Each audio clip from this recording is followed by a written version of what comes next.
we are now here at this very prestigious Christmas event and third quarter sales awards to honor people like you who are valued so much. Kaya po kayo lang dito because you have value. Santras values all of you.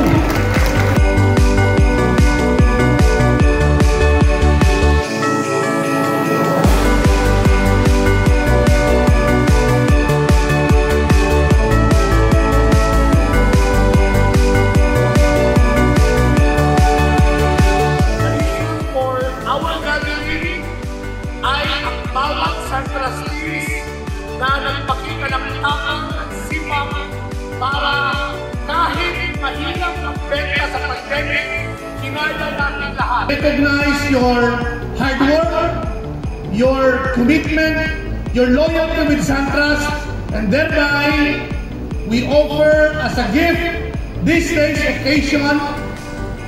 Please receive our grand salute.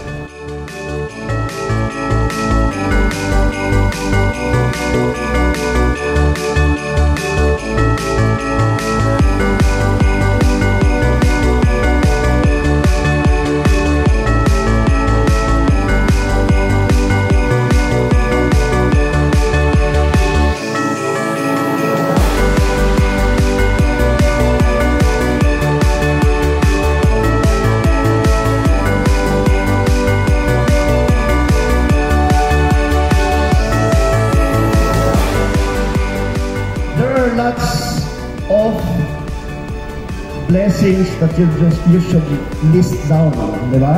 Siguro sa Christmas, ito yung, if we assess our lives, ito yung unang nilistahin natin. Ano ba yung mga blessings ko nga sa buhay? Because in being able to recognize these things, you should be grateful.